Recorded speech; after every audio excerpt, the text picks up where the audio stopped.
Un terror sagrado. Ambrose Bierce, audiocuento editado por Juan Pablo Flores Montaño, para Cuentos Extraños, Weird Tales.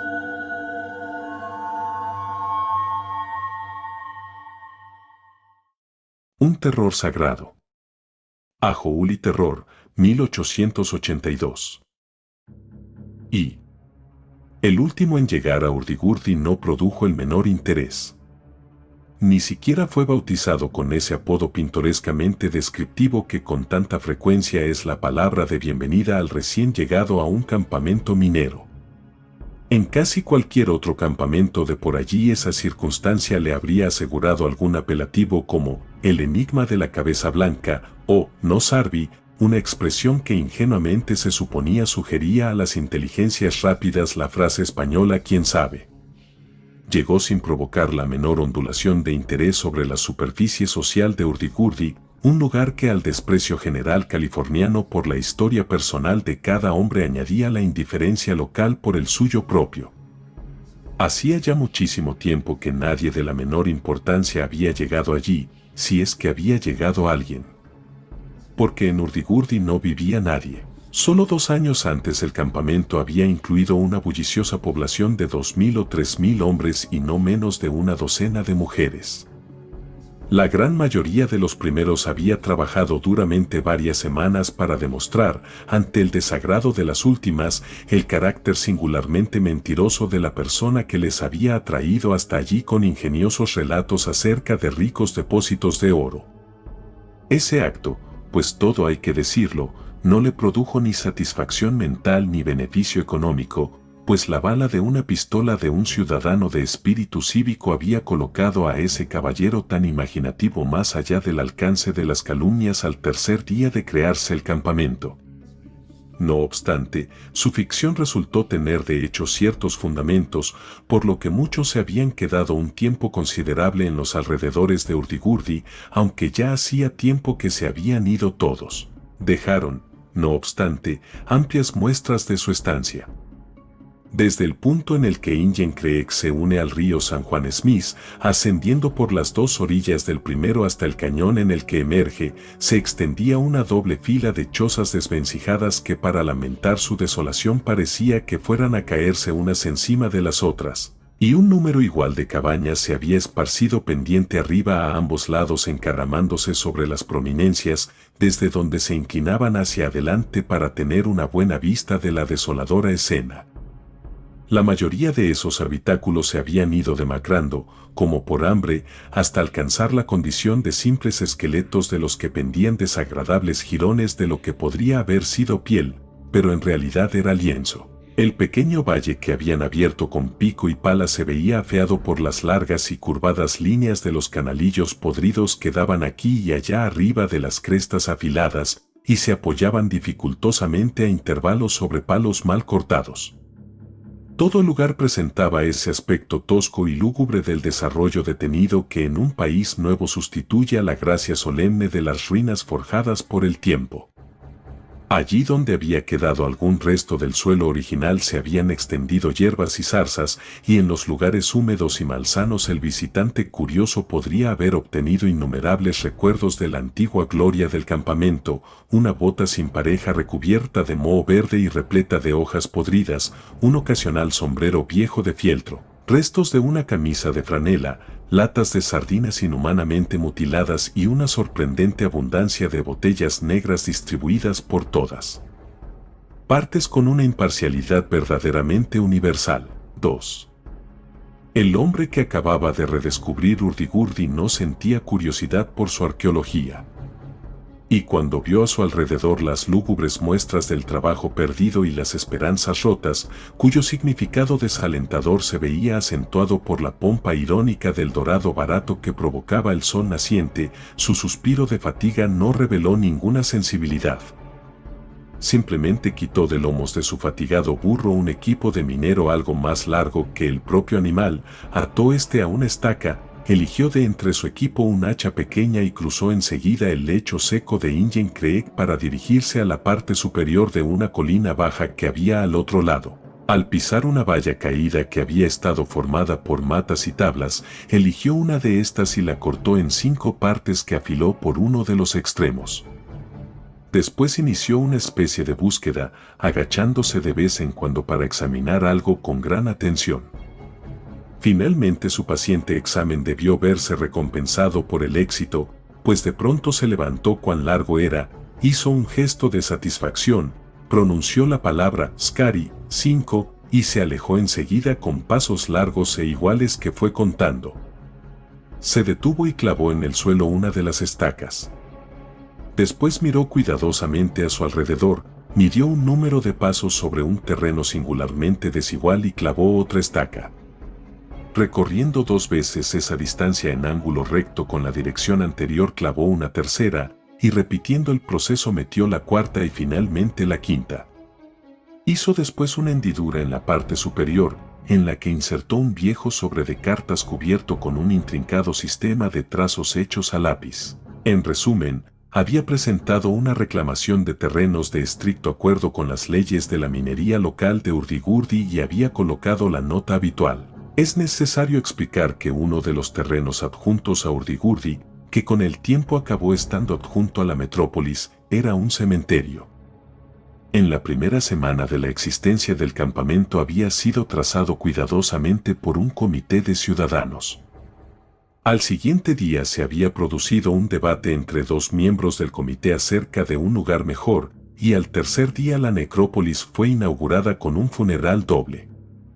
Conforme el campamento había ido menguando, el cementerio fue creciendo, y mucho antes de que el último habitante, victorioso tanto contra la insidiosa malaria como contra el rápido revólver, hubiera apuntado la cola de su burro hacia Indian Creek, el asentamiento periférico se había convertido en un barrio populoso, ya que no popular, y ahora, cuando había caído sobre la ciudad la hoja seca y amarilla de una desagradable senilidad, el camposanto, aunque algo desfigurado por el tiempo y las circunstancias, y no totalmente exento de innovaciones en la gramática y experimentos en la ortografía, por no hablar de los estragos del devastador coyote, respondía a las necesidades humildes de sus ciudadanos con razonable satisfacción.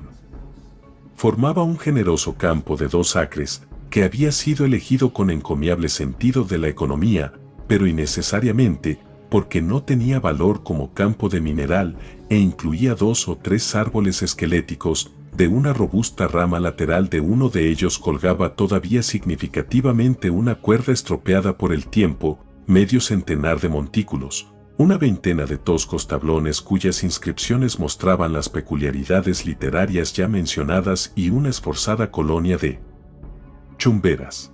En conjunto, el lugar de Dios, como había sido bautizado con característica reverencia, podía jactarse justamente de una desolación de calidad indudablemente superior. El señor Jefferson Doman había hecho su reivindicación territorial en la parte más poblada de aquella interesante heredad. Si en la realización de sus designios consideraba adecuado extraer a alguno de los muertos, estos tendrían el derecho a ser vueltos a enterrar convenientemente. 3. El señor Jefferson Doman procedía de Elizabethtown, New Jersey, donde 6 años antes había dejado su corazón al tomar a una joven de cabellos dorados y actitud recatada, llamada Mary Matthews, como seguridad colateral de que regresaría para pedir su mano. Simplemente sé que nunca regresarás vivo, nunca lograrás nada, fue la observación que ejemplificaba la idea que tenía la señorita Matthews de lo que constituía el éxito y de paso su opinión acerca de lo que consideraba estimulante. Luego añadió, si no vuelves, también yo iré a California. Puedo ir poniendo las monedas en bolsitas conforme las vaya sacando. Esta característica teoría femenina acerca de los depósitos auríferos no resultaba aceptable para la inteligencia masculina, pues el señor Doman creía que el oro se encontraba en estado líquido.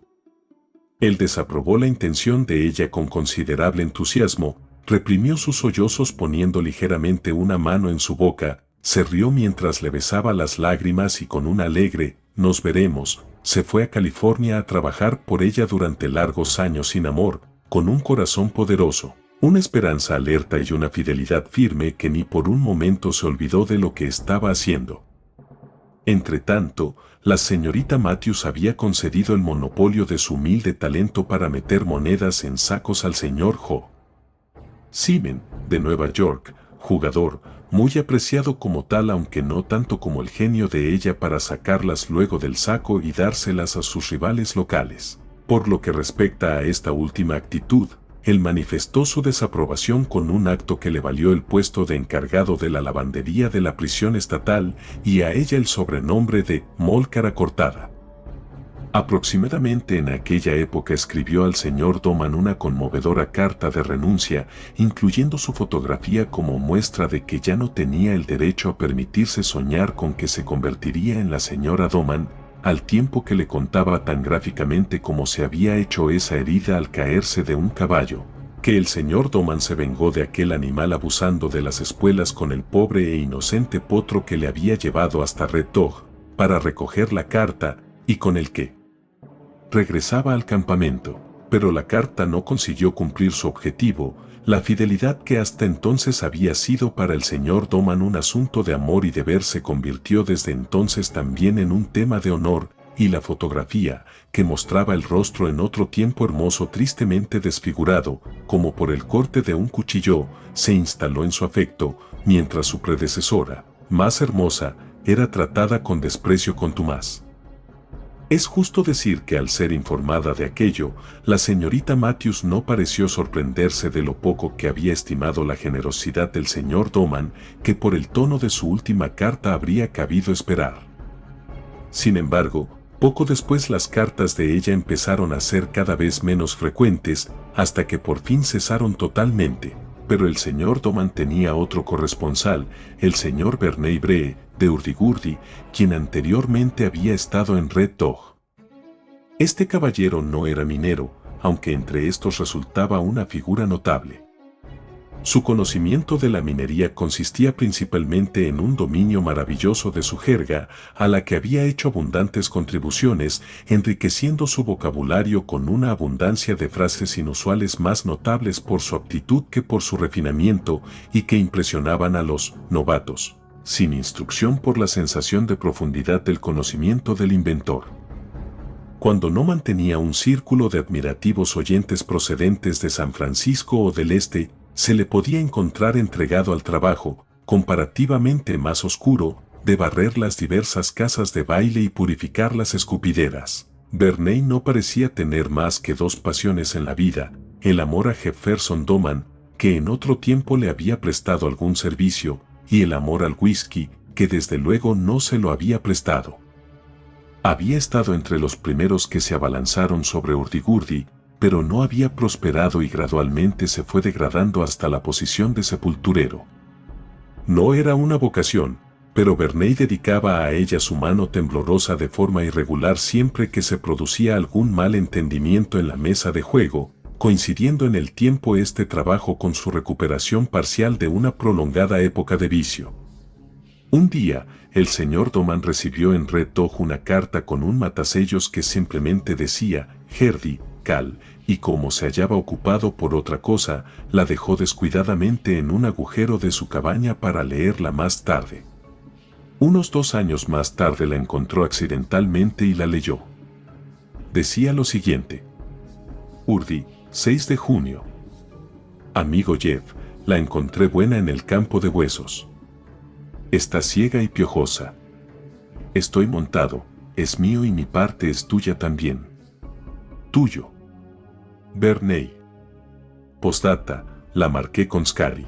Como tenía un conocimiento del argot general de los campamentos mineros y también del sistema privado del señor Bree para la comunicación de las ideas, el señor Doman no tuvo dificultad para entender en aquella epístola poco común que Verney estaba cumpliendo su deber como sepulturero cuando descubrió una cama rocosa de cuarzo sin afloramientos, que evidentemente abundaba en ella el oro, que movido por consideración de su amistad aceptaba al señor Doman como socio y esperaba que la declaración de su voluntad de caballero en el asunto mantuviera discretamente el descubrimiento en el secreto. Por la postdata podía deducirse claramente que para ocultar el tesoro había enterrado sobre él la parte mortal de una persona llamada Scarry. Parece ser que según los acontecimientos posteriores, tal como se los contaron al señor Doman en Red Dog. Antes de tomar esta precaución, el señor Bree tuvo que eliminar una modesta competencia por el oro. En cualquier caso, fue aproximadamente en esa época cuando se inició en la memorable serie de libaciones y festines que siguen siendo una de las tradiciones más amadas en la zona de San Juan Smith, de la que se habla con respeto incluso en lugares tan alejados como Ghost Rock y Lone Han.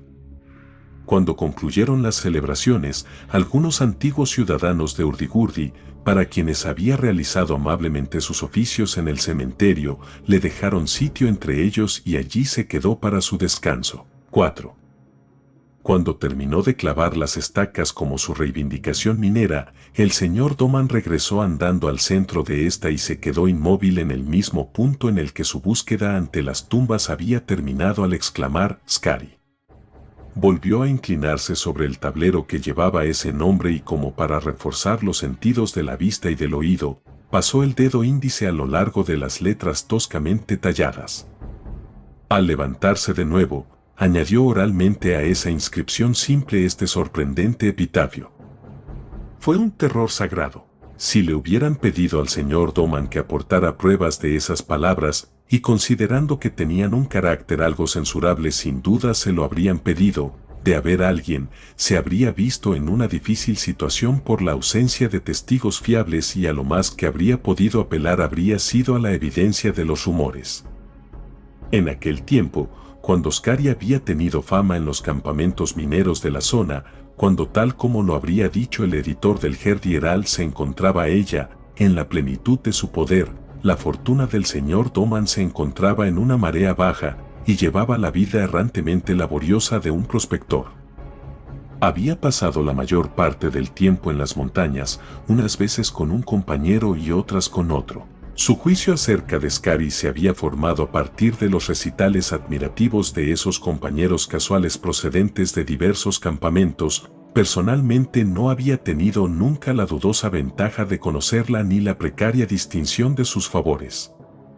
Y cuando finalmente, al terminar ella su perversa profesión en Hurdy-Gurdy, él leyó por azar en un ejemplar del Heraldo una nota necrológica de una columna entera, escrita por el humorista local en el más elevado estilo de su arte, Doman había concedido a la memoria de ella y al genio de su historiógrafo el tributo de una sonrisa, olvidándola después caballerosamente. Pero de pie ahora al lado de la tumba de aquella mesalina de las montañas, recordó los acontecimientos principales de la turbulenta carrera de aquella mujer, tal como los había oído celebrar en diversos fuegos de campamento, y quizás por un intento inconsciente de autojustificarse repitió que ella fue un terror sagrado, y después metió el pico en la tumba hasta el mango. En ese momento, un cuervo que había estado silenciosamente posado sobre una rama del árbol maldito que tenía sobre su cabeza, chasqueó solemnemente el pico y emitió su opinión sobre el asunto con un graznido de aprobación. Dedicándose con gran celo a su descubrimiento del oro abundante, que probablemente achacaba a la conciencia con la que ejercitaba su trabajo de sepulturero, el señor Verney Bree había cavado un sepulcro inusualmente profundo, por lo que casi estaba anocheciendo cuando el señor Doman, trabajando con la deliberación lenta del que tiene una cosa segura, y ningún miedo a que nadie reclamara un derecho anterior, llegó al ataúd y lo dejó al descubierto. Al hacerlo se vio enfrentado a una dificultad para la que no se había preparado. El ataúd, una simple cáscara plana de tablones rojizos por lo visto no muy bien conservados, no tenía asas y ocupaba todo el fondo de la excavación. Lo único que podía hacer sin violar la santidad y decencia de la situación era realizar una excavación lo bastante larga como para poder ponerse de pie a la cabeza del ataúd y, colocando debajo sus manos poderosas, levantarlo sobre su extremo más estrecho, y eso fue lo que decidió hacer. La proximidad de la noche aceleró sus esfuerzos. Ni se le pasó por la cabeza abandonar en aquella fase la tarea para reanudarla por la mañana en condiciones más ventajosas. El estímulo febril de la codicia y la fascinación del terror le hicieron proseguir el trabajo con una voluntad de hierro. Ya no se mostraba ocioso, sino que trabajaba con un interés terrible. Se destocó la cabeza, se quitó las prendas exteriores, se abrió la camisa por el cuello descubriendo el pecho, por el que corrían sinuosos riachuelos de sudor, mientras este duro e impenitente buscador de oro y ladrón de tumbas trabajaba con una energía gigantesca que casi dignificaba el carácter de su horrible propósito. Y cuando los bordes del sol desaparecieron por la línea cerrada de las colinas del oeste, y la luna llena había surgido de las sombras que cubrían la llanura purpúrea, había puesto en pie el ataúd y lo dejó allí apoyado contra el borde de la tumba abierta. Después, levantando el cuello por encima de la tierra en el extremo opuesto de la excavación, mientras contemplaba el ataúd sobre el que caía ahora la luz de la luna produciendo una luminosidad total, se estremeció con un terror repentino al observar sobre el ataúd la sorprendente aparición de una oscura cabeza humana, la sombra de la suya. Por un instante, aquella circunstancia simple y natural le acobardó. El ruido de su respiración fatigada le asustó y trató de mitigarla, pero sus pulmones ardientes no se lo permitieron. Después, echándose a reír y habiendo perdido totalmente el espíritu, empezó a mover su cabeza de un lado a otro para obligar a la aparición a repetir los movimientos. Le tranquilizó y consoló comprobar que dominaba a su propia sombra. Estaba contemporizando con la situación, realizando con una prudencia inconsciente una maniobra que retrasara la catástrofe inminente. Sentía que las fuerzas invisibles del mal se estaban cerrando sobre él y por el momento parlamentaba con lo inevitable. Observó entonces una sucesión de varias circunstancias inusuales. La superficie del ataúd que mantenía fija su mirada no era plana, presentaba dos bordes claros, uno longitudinal y otro transversal. Donde se cruzaban, por la parte más ancha, había una placa metálica corroída que reflejaba la luz de la luna con un brillo tenebroso. A lo largo de los bordes exteriores del ataúd, a largos intervalos, había unas cabezas de clavos comidas por el óxido.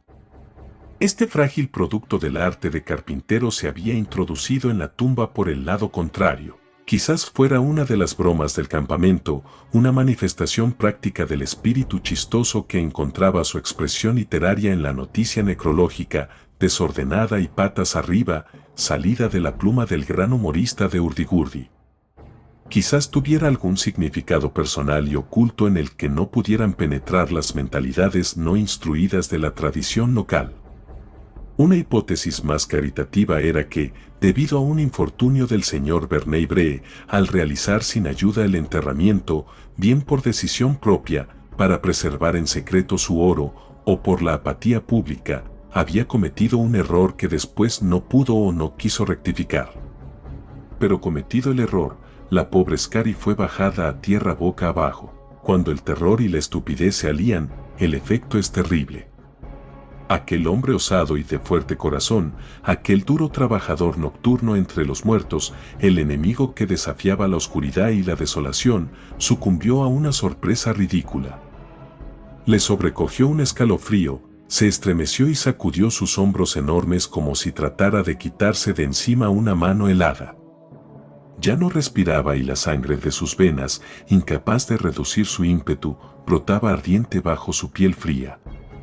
Carente del oxígeno necesario, le subió a la cabeza y congestionó su cerebro. Sus funciones físicas se habían pasado al enemigo, incluso su corazón se había dispuesto en su contra. No se movió, ni siquiera podía gritar. Solo necesitaba un ataúd para estar muerto, tan muerto como la muerta que tenía frente a él con la altura de una tumba abierta y el grosor de un tablón podrido en medio. Después recuperó los sentidos de uno en uno, la marea del terror que había superado sus facultades empezó a remitir. Pero con el retorno de los sentidos perdió singularmente la conciencia del objeto de su miedo. Veía la luz de la luna dorando el ataúd, pero ya no veía el ataúd que la luna doraba. Al levantar la mirada y girar la cabeza, observó, curioso y sorprendido, las ramas negras del árbol muerto y trató de calcular la longitud de la cuerda, deshilachada por el tiempo que colgaba de su mano fantasmal. El ladrido monótono de los lejanos coyotes le afectó como algo que ya hubiera oído años antes en un sueño. Un búho cruzó por encima de él sobre unas alas que no hacían ruido, y trató de predecir la dirección que tomaría su vuelo cuando llegara al risco que elevaba su parte frontal iluminada a unos 2 kilómetros de distancia. Su oído captó el caminar sigiloso de una ardilla a la sombra de un cacto. Lo observaba todo intensamente, sus sentidos estaban alerta, pero no veía el ataúd. Lo mismo que uno puede quedarse mirando al sol hasta que éste parece negro y después desaparece, su mente, habiendo agotado su capacidad para el terror, ya no era consciente de la existencia de nada que fuera terrorífico. El asesino estaba ocultando la espada. Durante esta tregua en la batalla se dio cuenta de que había un olor débil pero vomitivo. Al principio pensó que se trataba de una serpiente de cascabel, e involuntariamente trató de mirar a sus pies. Eran casi invisibles en la oscuridad de la tumba. Un sonido áspero y gutural, como el estertor de la muerte en una garganta humana, parecía brotar del cielo, y un momento después una sombra grande, negra y angulosa, como si ese sonido se hubiera vuelto visible, cayó en un vuelo curvo desde la rama más alta del árbol espectral, aleteó un instante delante de su rostro y se alejó en la niebla a lo largo del torrente. Era el cuervo. El incidente le permitió recuperar el sentido de la situación y volvió a buscar con la mirada el ataúd erguido, que ahora la luna iluminaba en la mitad de su longitud. Vio el brillo de la placa metálica y, sin moverse, intentó descifrar la inscripción. Después se puso a especular con respecto a lo que había detrás. Su imaginación creativa representó una imagen vívida. Los tablones no parecían ya un obstáculo y vio el cadáver lívido de la mujer muerta, de pie y vestida con el sudario, contemplándole con la mirada vacía con unos ojos sin párpados y hundidos. La mandíbula inferior estaba caída, el labio superior, apartado, descubriendo los dientes. Pudo ver una mancha, como un dibujo, en las mejillas huecas, la consecuencia de la decadencia. Por algún proceso misterioso, su mente volvió por primera vez al día en que vio la fotografía de Mary Matthews. Contrastó su belleza rubia con el aspecto fúnebre de aquel rostro muerto, el objeto que más amaba con el más horrible que era capaz de concebir. El asesino avanzó ahora y mostrando la hoja la acercó a la garganta de la víctima. Es decir, aquel hombre fue consciente, al principio de una manera oscura, pero luego con gran definición, de una enorme coincidencia, una relación, un paralelismo entre el rostro de la fotografía y el nombre del tablón. Uno estaba desfigurado, el otro describía una desfiguración. El pensamiento se adueñó de él y le sacudió. Transformó el rostro que su imaginación había creado tras la tapa del ataúd, el contraste se convirtió en parecido, el parecido en identidad.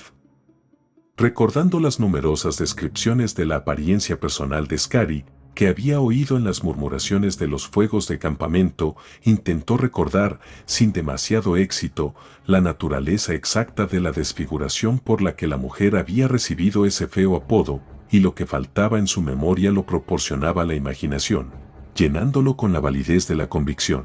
En el intento enloquecedor de recordar algunas partes de la historia de esa mujer, que había oído, los músculos de los brazos y las manos se contrajeron con una tensión dolorosa, como si se estuviera esforzando para levantar un gran peso.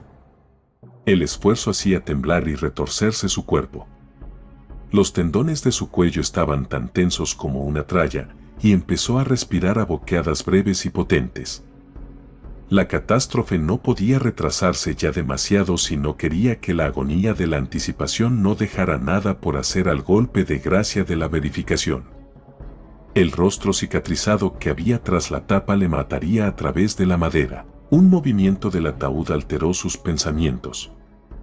Se adelantó hasta encontrarse a 30 centímetros de su rostro, haciéndose visiblemente más grande conforme se aproximaba.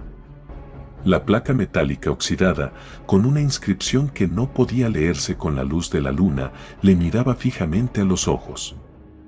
Decidido a no acobardarse, intentó apoyar los hombros más firmemente contra el extremo de la excavación y casi llegó a caerse hacia atrás en el intento. No había nada que le sujetara, inconscientemente había avanzado hacia su enemigo, aferrando el gran cuchillo grande que había extraído del cinto. El ataúd no había avanzado y sonrió al pensar que no podría retirarse. Levantando el cuchillo, golpeó la pesada empuñadura con toda su fuerza contra la placa metálica. Se oyó un ruido agudo y sonoro, y con un resquebrajamiento apagado la tapa podrida del ataúd se despedazó y cayó a sus pies. El vivo y la muerta estaban cara a cara, el hombre, frenético y gritando, la mujer en pie, tranquila en su silencio. Era un terror sagrado. Unos meses más tarde, un grupo de mujeres y hombres pertenecientes a los más elevados círculos sociales de San Francisco pasó por Hurdigurdy inaugurando el viaje a Yosemite Valley por un nuevo camino. Se detuvieron para la cena y mientras la preparaban exploraron el desolado campamento. Un miembro del grupo había estado en Hurdigurdy en sus tiempos de gloria.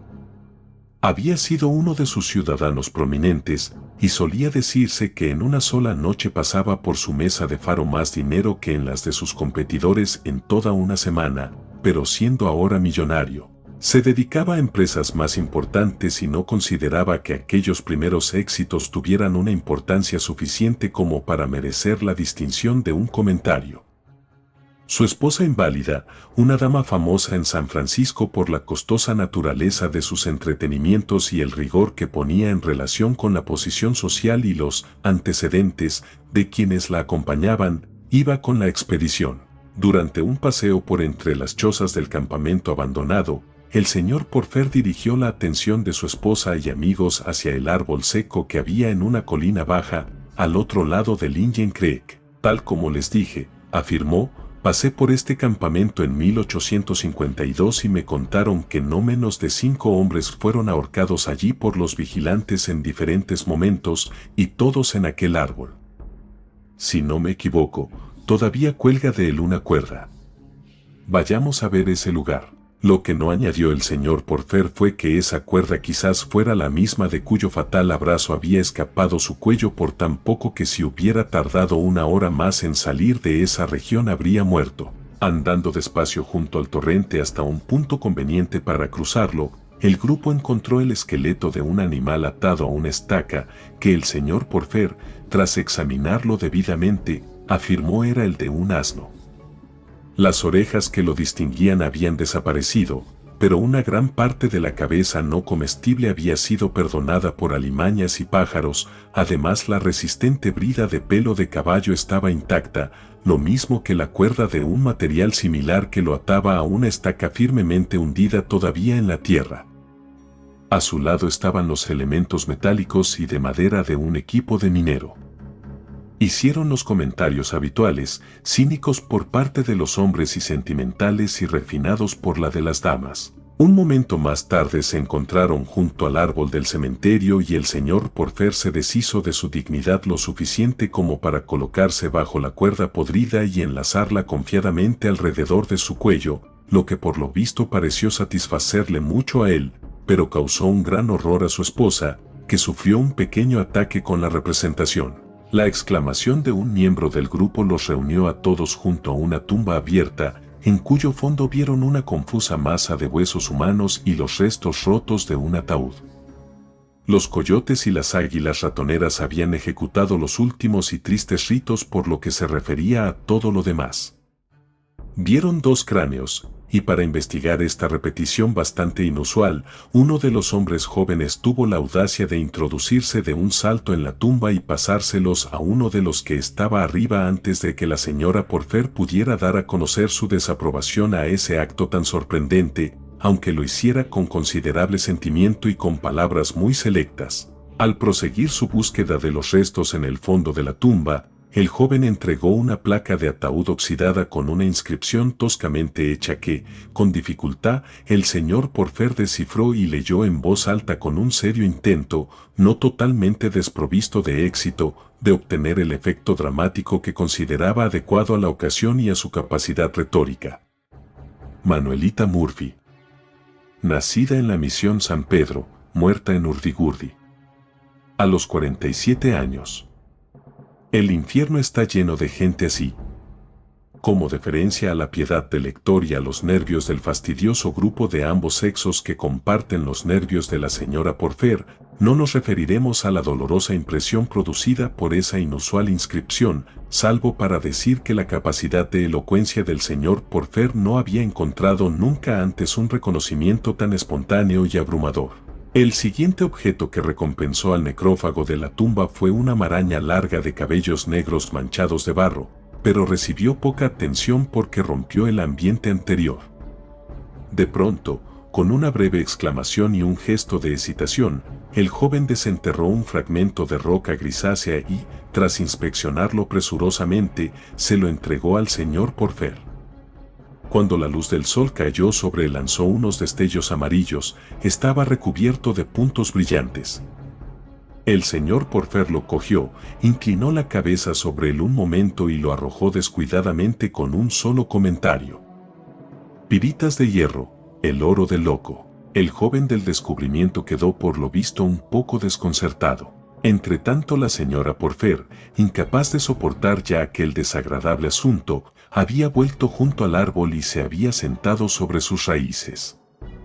Mientras se arreglaba de nuevo una trenza de dorados cabellos que se había salido de su lugar, atrajo su atención lo que parecía ser, y era realmente, un fragmento de un abrigo viejo. Mirando a su alrededor para asegurarse de que un acto tan impropio de una dama no fuera observado, metió la enjollada mano en el bolsillo delantero que estaba a la vista y sacó una cajita mohosa. Sus contenidos eran los siguientes: un puñado de cartas en cuyo matasellos figuraba Elizabethtown, New Jersey, un rizo de cabello rubio atado con una cinta, una fotografía de una hermosa joven, otra de la misma, pero singularmente desfigurada. Un nombre en el dorso de la fotografía, Jefferson Doman. Unos momentos después, un grupo de ansiosos caballeros rodeaba a la señora Porfer mientras seguía sentada e inmóvil al pie del árbol, con la cabeza caída hacia adelante, aferrando con los dedos una fotografía aplastada. Su marido le levantó la cabeza, descubriendo un rostro fantasmalmente blanco salvo la larga cicatriz, conocida por todos sus amigos, que ningún arte podía ocultar y que atravesaba ahora la palidez de su semblante como una maldición visible. Mary Matthews Porfer tenía la mala suerte de estar muerta.